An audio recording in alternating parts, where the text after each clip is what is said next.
Hello, everybody. Good morning. How are you? This is Merle and Patti, and it's Monday morning with Merle and Patti, where we discuss all things relationship. Yes, you might notice a different background today. We are at my house instead of Merle's house due to technical difficulties and the cable man coming, basically. And I may look a little different because I'm still kind of fat-lipped, fat-cheeked, fat eyes from a laser peel. So just don't look too closely. Keep looking at Merle. She's always perfect. Dun, dun, dun. Keep looking at Merle because I look like I've been crying all night. And I haven't. But I will if this doesn't clear up soon. But what's our subject today, Merle? Today it is, don't let your relationship swallow you up. Oh, that's a good one. Do you think Because I'm who's been too short? guilty of that before? Probably all of us in some of our early relationships. You know, it's a good, I think it's maybe because we started out such young girls when we were those first boyfriends. It's love is new and everything, and it's everything, and we create a few bad habits along the way. Like, Yes. let me be who they want me to be, and let me try, you know, and let me do everything they want to do, and then you're lost. Yes. You get lost. It's okay to do everything that they want you to do as long as they do everything you want them to do. Exactly. Even Steven. No double standards. I like the idea of learning new things. I don't have a problem with that. But you also have things to teach. So his friends are interesting and new. Your friends should be interesting and new for him. Yeah. And not just the girlfriends, actually. So, you have to be careful about that. And there are little telltale signs, again, about the swallowing up. We actually talked about this for once on the walk, about things like so often, if your friends start going, I never see you anymore. We used to see each other every week or every month, and we don't talk anymore. And you're missing your friends. If you're not missing your friends, well, whatever. But all of a sudden, you've given up all of these regular parts of your life that were a good part of your life, and you're not doing it anymore because your partner wants you to stay home with them and watch TV. I think any new relationship is engulfing because it's new and exciting, and you really want to spend all your time with that person. But you know, after a month or 2 months, then there's supposed to be a time in which you relax, in which everything isn't so new your hair stands on end, where you feel a certain amount of relaxation. And at that time, there needs to be a better balance. If at that time your friends say, I don't see you anymore, then you have to pay attention to that. Your friends are telling you something that's important. It's almost as if a phone is ringing. She's good. That's the little things in our heads going off. And yes. I have a husband around here somewhere, unless he's left, that will answer it, or just get used to us and our foible. Keep coming back to your head into the okay. light. Find your light. Find your light, Merle. My light. I Find your can't light. see a thing. Okay. Is this good? That's better. Do I look? Wait. I think there. You think that's good? I have no idea. It's better. We're still figuring this out. How many years have we been doing this now? Over a one. year. Oh yes. Oh yes. Isn't that awesome? Yes. Yeah. So again, some of the things that we are. Yes, we want to get along, and yes, there is certainly compromises. He wants you to go to the baseball with him, and you don't like baseball, and you want to go to a museum with him, or whatever. Being very cliche here. And you meet in the middle on things, but keep it not one-sided, and make sure you're not just giving up all the things that you love. Okay, and if he wants to go and play pool with the guys, that's fine. That's absolutely fine. And if you start saying, oh, he's not really going, or it's an excuse to go meet somebody else, you have an issue. Yes.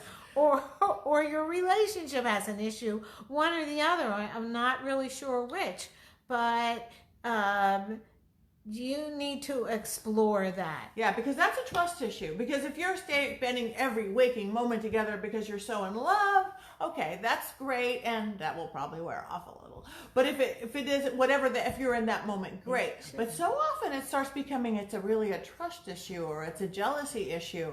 I don't want your friends seeing you, and that's the biggest red flag. It's only going to go downhill from there unless you deal with it. Deal with it. Make it happen. No, it's not a trust issue. You've got to figure out how to, if you've done something to break the trust or learn the trust or earn the trust, you're not whoever used to cheat on them. It goes both ways. Both ways.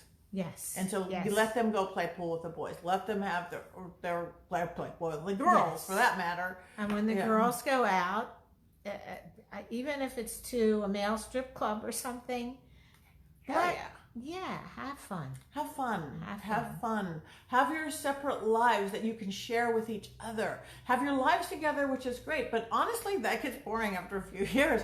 All of a sudden, if you've got all your great stuff and your partner's got all their great stuff, and then you meet in the middle and you support each other. Yes. It's not a competition. It's not. Yes. And it can begin, because I love how you worded the getting swallowed up, because all of a sudden you find yourself, so many people and a lot of people who did even have kids and get into relationships, maybe the relationship isn't going somewhere, maybe the kids are getting older, and the woman is sitting there and finds she doesn't have a life anymore. Sometimes it's somebody, male or female, with kids. And the new partner, and it's often the woman with the kids. There's more women with kids than men, single with kids. And the man doesn't want to be bothered with the kids. They're not his kids, but he'll take all her time so that she becomes less of a good mother. That's not cool. Mm-hmm. Your kids are first before whatever sex life you want. I mean, it's just, you need to take care of your kids first. And yourself. Yes. And that's the clue. If you feel that your kids are taken care of and that you're taken care of by yourself, then you have a good relationship. Yeah. That's your clue. And that you let him as well have his freedom. Yeah. I don't mean freedom to go with other women and all that kind of stuff. I mean, yes. Let's read what Dee Dee says.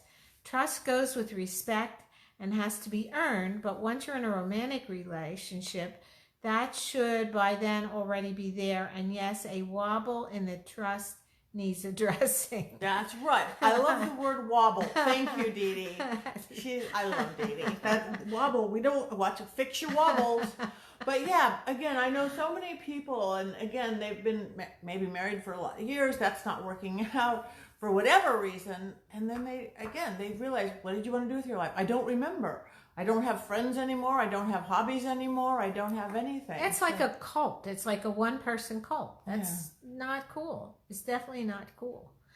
To be cool. Yes. You gotta be Keep cool. your life going, your independent life. Make your own happiness. We talk about that all the time. Don't let your partner of whoever expect them to make you happy. You make you happy and you share your happiness with them. Yes. And then you won't get swallowed up. You won't get swallowed up. And you'll have more to share with your people in your life. Yes. Yes. And your people in your life should be asking, well, how did the audition go? How did this go? Lady, all my parts wobble. So it's a good me word. It's a good word, period. Dee Dee wobble. I like it. Now you just took me in a whole thing. I'm now picturing my entire body wobbling. So I think that's... We've said it all? Yeah, I think it's really important. I think one of the things that Dee Dee mentioned was about the trust. Trust needs to be earned. I think when you enter in a new relationship, you just don't give trust. They have to earn trust. And you give trust in small little pieces. Like you check out if you have an arrangement for a date and he comes on time or he doesn't. That's little clues.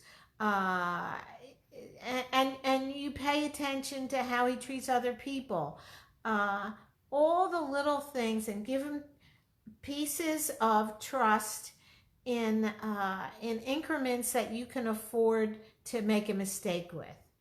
You just don't go away with him the first time you met him for a weekend. I mean, you just don't do that. Right.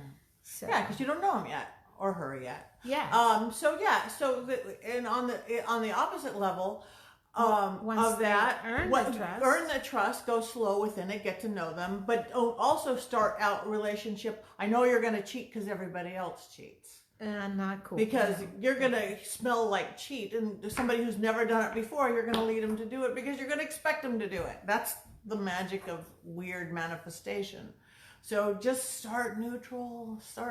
Don't put your past goods and bads into especially the bad part. That's the one we usually bring with us. You know, the finance companies always say past performance is not, I mean, they tell you this is fabulous, buy this financial whatever, but past performance is not necessarily an indication of future performance.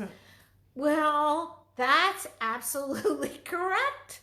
And it's true with people as well. Yeah. So as long as you are open to all the possibilities, you give your trust incrementally, and you maintain your own persona, your own life, and don't substitute his life for yours. Add his life to yours, and let him add yours to his. That's how you do it. That's how you do it. Or her. Again, gender neutral. Yeah, however. So thank you all. Thank you, Lynn. Thank you, Linda. Thank you, Dee Dee. Thank you. I know Edward was way up there earlier, but have a beautiful week, everybody. It's Monday in most parts of the world. It's Tuesday in a couple places. Have a great week. We'll see you next week. Bye, everybody. Bye.